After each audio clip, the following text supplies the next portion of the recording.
కొంతమంది ఎన్ఆర్ఐస్కి ప్రజాస్వామిక స్ఫూర్తి అర్థము అవగాహన కాదు. మనం ప్రయత్నం చేసినా కూడా వారు తెలుసుకునే ప్రయత్నం చేయరు. ప్రజాస్వామ్యంలో 49కి 0 వాల్యూ ఉంటుంది, 51కి 100% వాల్యూ ఉంటుంది. ఎందుకంటే 51% ఓట్లు 51% నెంబర్ ఉన్న వాళ్ళు ప్రభుత్వాన్ని ఏర్పాటు చేస్తారు. 49% ఉన్నవాళ్ళు ప్రతిపక్షంగా కూర్చొని ప్రభుత్వం తీసుకునే పరిపాలనలో నిర్ణయాలను, శాసనాలను సహేతుకంగా విశ్లేషించి సలహాలు, సూచనలు ఇస్తారు. సలహాలు, సూచనలు ఒకవేళ ప్రభుత్వము పెడచెవిన పెడితే నిరసనలు, ధర్నాలు, రాస్తారోకలు చేస్తారు. అవసరమైతే ఆమరణ నిరాహార దీక్షలు చేసిన కూడా సందర్భాలు ఉన్నాయి. ఆ స్పిరిట్ను తీసుకోవాలి తప్ప వాళ్ళు 64 ఉన్నారు, మేము 39 మంది ఉన్నాం, మేము అచ్చోసిన ఆంబోతుల్లాకున్నాం, మేము పోడియంలోకి వచ్చి కుస్తీలు కొట్లాడతాం, ఈ రకమైన భాష వారి గౌరవానికి కానీ ఈ సభను నడిపించుకోవడానికి కానీ సహకరించదు. రెండవ అంశం, పదే పదే గత పాలన గురించి, గత ప్రభుత్వాల గురించి మాట్లాడుతున్నాను. సరే, వారు ఏం మాట్లాడతారో మొత్తం విన్నాక రిప్లై చేద్దాం అనుకున్నాను. కాకపోతే నా రిప్లై కోసం వారు తహతహలాడుతున్నారు. గత పాలనలో యూత్ కాంగ్రెస్ వైస్ ప్రెసిడెంట్గా కల్వకుంట్ల చంద్రశేఖరరావుకు అవకాశం ఇచ్చిందే కాంగ్రెస్ పార్టీ. సింగిల్ విండో డైరెక్టర్గా ఎన్నికల్లో పోటీ చేయడానికి ఇస్తే కాంగ్రెస్ పార్టీ తరఫున నిలబడి ఓడిపోయిందే చంద్రశేఖరరావు.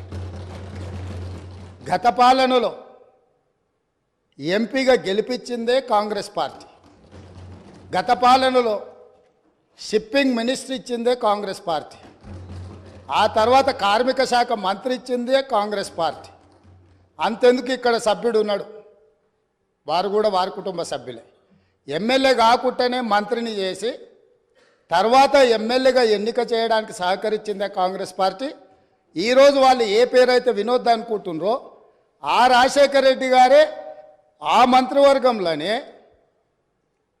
గత ఆర్థిక శాఖ మంత్రి, సిద్దిపేట ఎమ్మెల్యే గారు ఎమ్మెల్యే పదవి లేకుండా మంత్రిగా ప్రమాణ స్వీకారం చేసిండ్రు.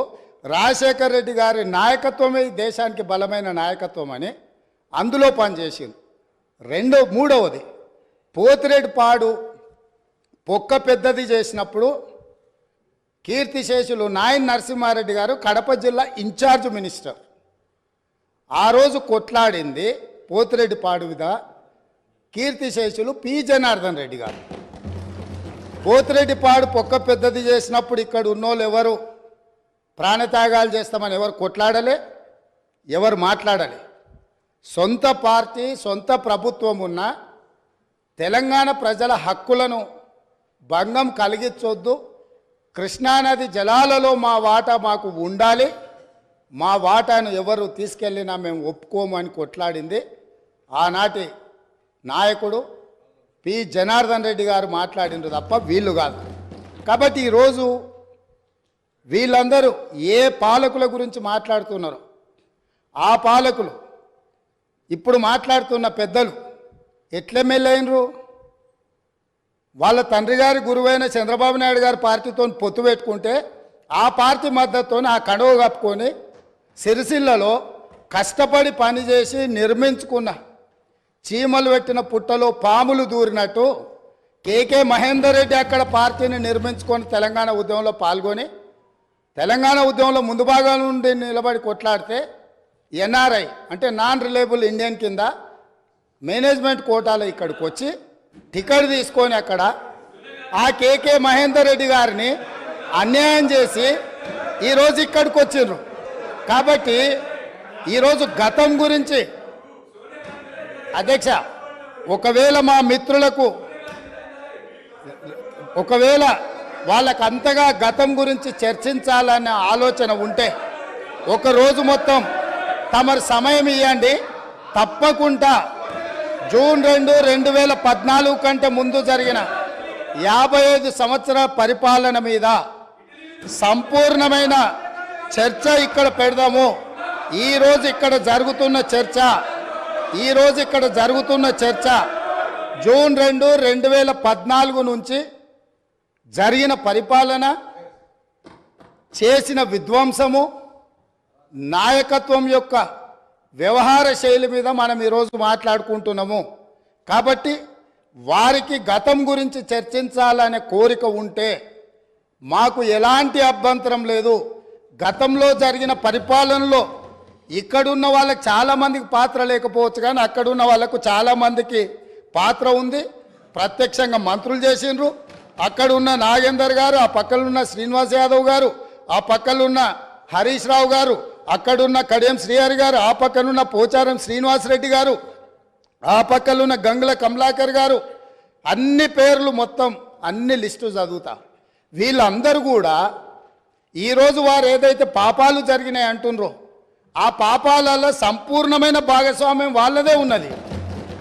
వరంగల్ ప్రాంతంలో జరిగిన ఎన్కౌంటర్లకు ఎవరి కారణమని చర్చ ఉంది అధ్యక్ష?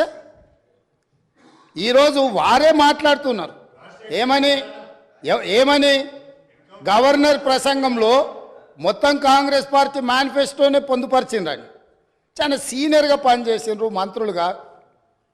గవర్నర్ గారి ప్రసంగము పార్టీ యొక్క ఎన్నికల మేనిఫెస్టోను మంత్రివర్గంలో చర్చించి మా ప్రభుత్వం యొక్క భవిష్యత్ కార్యాచరణను మంత్రివర్గం ఆమోదం చేసిన తర్వాతనే గవర్నర్ గారు ప్రసంగిస్తారు. పరిపాలనలో అనుభవం ఉన్న వాళ్ళు, గతంలో ఈ రకమైన నిర్ణయాలు చేసిన వాళ్ళు కూడా ప్రజల్ని తప్పుదోవ పట్టించడానికో లేకపోతే వాళ్ళ యజమానులను సంతోషపెట్టడానికో ఎందుకు మాట్లాడుతున్నారో నాకైతే తెలియదు. నేను సభ్యుడికి సూచన చేస్తున్నా. నేను చాలా విషయాలు ప్రస్తావించిన, తప్పకుండా సావధానంగా 5 సంవత్సరాలు సమయం ఉంది. సంపూర్ణంగా ఎక్స్రే తీసినట్టుగా ఎక్కడెక్కడ ఏమేమి ఉన్నాయో అన్నిటిని వివరిస్తాం. మా ఆర్థిక మంత్రి గారు, డిప్యూటీ సీఎం గారు జరిగిన విధ్వంసం ఏంది, ఆర్థిక నేరమేంది, అన్ని విషయాలు ఈ సభలోనే తమరి అనుమతి తీసుకొని చర్చకు పెట్టి వాటన్నిటిని విశ్లేషిద్దాం. మేము సిద్ధంగా ఉన్నాం. సంవయనం పాటించి ఈరోజు గవర్నర్ గారి ప్రసంగానికి సంబంధించిన మీకు మనసు ఉంటే, తెలంగాణను అభివృద్ధి చేసుకోవాలన్న ఆలోచన ఉంటే అభినందిస్తూ మీరు ముందుకు రండి. లేదు మేము ఇట్లనే ఉంటామంటే పిల్లి శాపనార్థాలకు ఉట్లు తెగిపడవు. ఈ శాపనార్థాలు పెడుతూనే ఉంటారు జీవితకాలం. కాబట్టి దయచేసి ప్రతిపక్షానికి నేను సూచన చేస్తున్నా, మేము పాలకపక్షంగా మా విజన్ డాక్యుమెంటుని సభలో పెడుతున్నాం. మీరు సలహాలు సూచనలు ఇవ్వండి. సహేతుకమైన సలహాలు సూచనలకు ఎప్పుడు మేము సిద్ధంగా ఉన్నాము. ఎందుకంటే ప్రతిపక్షాలను గౌరవించడం అనే సాంప్రదాయం కాంగ్రెస్ పార్టీకి మొదటి నుంచి ఉంది, ఇప్పుడు కూడా ఉంది. ఆ సాంప్రదాయాన్ని కొనసాగిస్తామని మీ ద్వారా వారికి తెలియజేయదలుచుకున్నాం.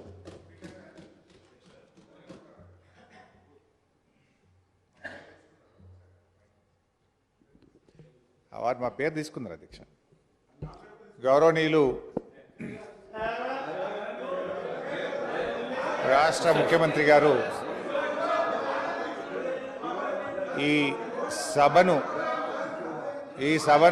ఒక నిమిషం కొద్దిగా ఓపిక ఉండాలి అధ్యక్ష. చాలా విషయాలు మాట్లాడేది ఉంది, తొందరపడకండి రాజగోపాల్ గారు. అయితే గౌరవ ముఖ్యమంత్రి గారు ఈ సభను తప్పుదోవ పట్టించే విధంగా కొన్ని వ్యాఖ్యలు చేశారు.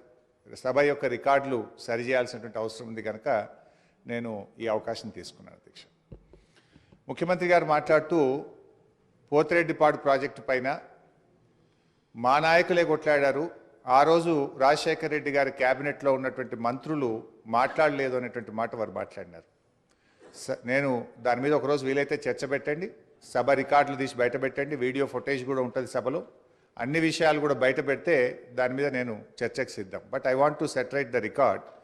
ఆ రోజు రాజశేఖర రెడ్డి గారి క్యాబినెట్ నుంచి మేము 6 మంత్రులం 14 నెలలకే మేము రాజీనామా చేశాము.